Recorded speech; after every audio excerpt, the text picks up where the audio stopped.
आप देख रहे हैं अनहोनी। तो चलिए बढ़ते हैं आज की इस कहानी की ओर। मौसी के घर आए हुए आज हम दोनों भाइयों को करीब 4 दिन बीत चुके हैं। गर्मियों की छुट्टियां अभी भी बहुत बाकी है। हम तो ये पहले से ही तय करके आए थे कि 10-12 दिन आराम से मौसी के घर में रहेंगे, पर हमारी इस सोच पर पानी तब फिर गया जब एक दिन अचानक मौसी के घर पर हमारे घर से चिट्ठी आई। चिट्ठी पढ़कर हम काफ़ी परेशान हो गए, क्योंकि उस चिट्ठी में लिखा था कि घर पर दादाजी की तबीयत अचानक से बिगड़ गई है। साथ ही उन्होंने ये भी लिखा था कि हमें लाने के लिए वो हमारे पास एक ठेला गाड़ी वाले को भेजने वाले हैं, जो कि दोपहर तक यहाँ यानी मौसी के घर पर पहुँच जाएगा। खबर सुनकर हम दोनों भाई काफ़ी परेशान हो गए, और क्योंकि बात काफ़ी गंभीर थी इसलिए मौसी जी ने भी हमें नहीं रोका। जिसके बाद हम दोनों भाई फटाफट अपना सामान समेटने लगे और दोपहर का खाना खाकर उस ठेले वाले के साथ अपने गांव की ओर निकल पड़े। ठेले वाला हमारे गांव का ही था। उसका नाम बिरजू था। हम लोग उसे बिरजू काका कहकर बुलाते थे।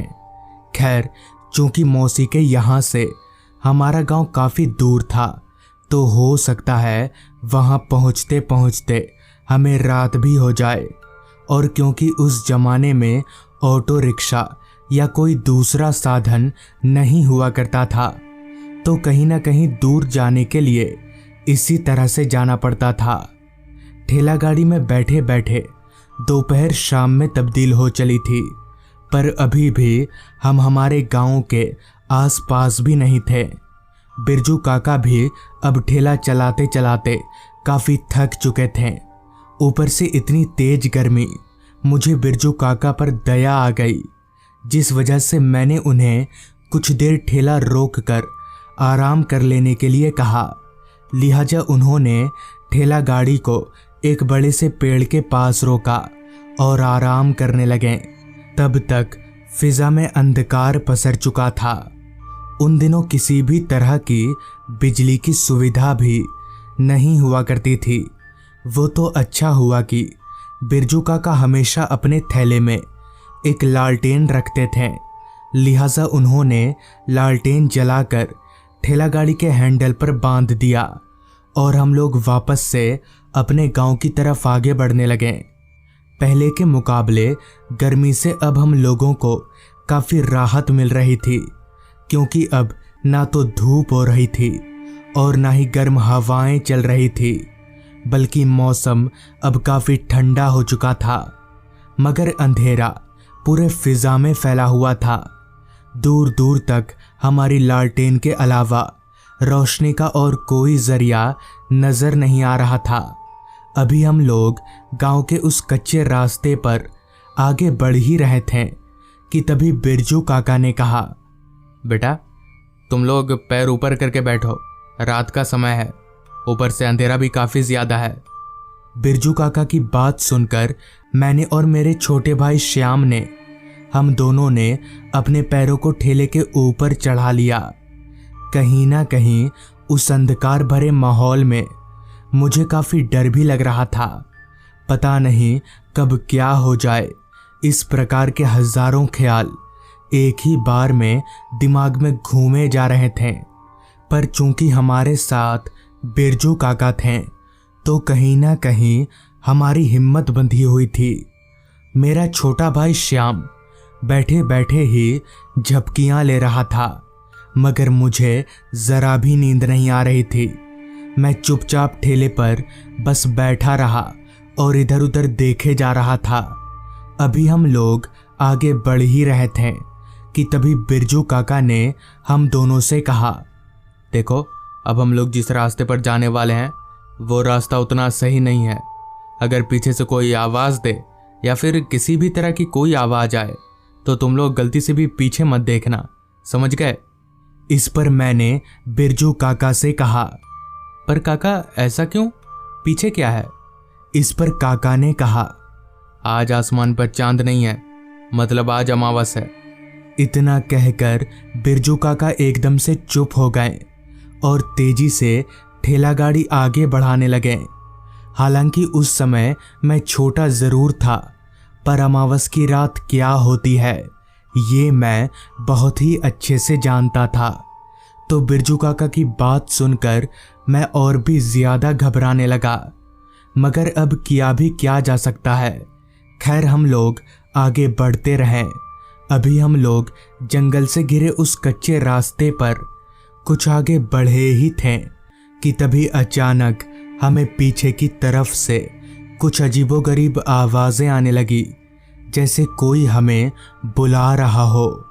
आवाज सुनकर अभी मेरा छोटा भाई श्याम पीछे पलटने जा ही रहा था कि तभी बिरजू काका सामने से बोल पड़े, पीछे मत मुड़ना, उस आवाज को नजरअंदाज करो।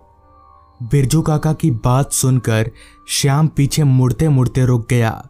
मुझे समझ नहीं आ रहा था कि आखिर ये आवाजें हैं क्या और किसकी हैं और इस रास्ते पर आ कहां से रही है। पर मैं इतना जरूर समझ चुका था कि हो ना हो दाल में कुछ तो काला है, पर मुझे ये नहीं पता था कि यहाँ तो पूरी दाल ही काली है। हमारी ठेला गाड़ी उस रास्ते पर काफी आगे निकल आई थी, पर वो आवाजें थी जो हमारा पीछा छोड़ने को तैयार ही नहीं थी। मैंने अपने कानों को अपने हाथों से बंद कर लिया था। कुछ देर बाद जब मेरे भाई ने मुझे कान से हाथ हटाने का इशारा किया तो मैंने अपने हाथों को अपने कानों पर से हटाया। वो अजीब तरह की आवाजें अब बंद हो चुकी थी। तभी बिरजू काका बोले, अभी खतरा टला नहीं है, चुपचाप बैठे रहो, पीछे मत देखना। बिरजू काका की बात सुनकर मैं काफी घबरा गया कि भला अब क्या होने वाला है। बिरजू काका काफी तेजी से ठेला गाड़ी भगाए जा रहे थे। चलते चलते अब हमारी ठेला गाड़ी एक बांस से घिरे जंगल के रास्ते पर पहुंच चुकी थी। वो रास्ता उस पहले वाले रास्ते से भी ज्यादा सुनसान और डरावना लग रहा था। पता नहीं क्यों अंदर ही अंदर मुझे ऐसा महसूस हो रहा था कि यहाँ हमारे साथ कुछ तो गलत होने वाला है। मैं बस यही मना रहा था कि मैं जो सोच रहा हूँ वैसा ना हो और हम सही सलामत इस रास्ते से बाहर निकल जाएं। पर शायद हमारी किस्मत को ये मंजूर नहीं था। अभी हमारी ठेला गाड़ी चल ही रही थी कि तभी अचानक ठेले के हैंडल पर लटका लालटेन खुद ब खुद बुझ गया। मगर अजीब बात तो ये थी कि उस वक्त वहाँ हवा जरा भी नहीं चल रही थी। फिर अपने आप ही लालटेन बुझी कैसे ये मेरे पल्ले नहीं पड़ रहा था। जिस पर मैंने बिरजू काका से कहा, काका ठेला रोककर कहीं लालटेन जला लीजिए। तो इस पर बिरजू काका ने कहा, नहीं, यहाँ ठेला रोकना ठीक नहीं रहेगा। बिरजू काका की बात और उनके ये बोलने का तरीका साफ तौर पर बता रहा था कि हम अभी भी मुसीबत से नहीं निकले हैं। बांस जंगल से घिरे उस रास्ते पर ठेला गाड़ी तेजी से अभी चल ही रही थी कि तभी अचानक ठेला गाड़ी की रफ्तार खुद ब खुद कम होने लगी, जबकि बिरजू काका उसी तरह से पेंडल मारे जा रहे थे। ऐसा लग रहा था जैसे किसी ने पीछे से ठेला गाड़ी को पकड़कर रखा हो। और क्योंकि मैं और मेरा छोटा भाई हम दोनों आगे देख रहे थे तो हमें साफ तौर पर पता नहीं चल पा रहा था। धीरे धीरे ठेला गाड़ी पूरी तरह से रुक गई और तभी पीछे से एक आवाज आई, ऐसे बचकर नहीं जा सकते तुम लोग। आवाज सुनकर मैं अभी पीछे पलटने जा ही रहा था कि तभी बिरजू काका अचानक जोर जोर से गायत्री मंत्र पढ़ने लगे और उनके ऐसा करते ही हमारी ठेला गाड़ी आगे बढ़ने लगी। धीरे धीरे ठेला गाड़ी की रफ्तार बढ़ती चली गई और हम लोग सीधे अपने घर जाकर ही रुके। बाद में बिरजू काका ने बताया कि वो रास्ता बहुत सालों से ऐसा है। लोगों का कहना है कि उस रास्ते पर जिन्नों का वास है। उस दिन तो हमें अपनी मजबूरी के चलते उस रास्ते पर जाना पड़ा, मगर उस दिन के बाद से हम लोग कभी भी उस रास्ते पर नहीं गए।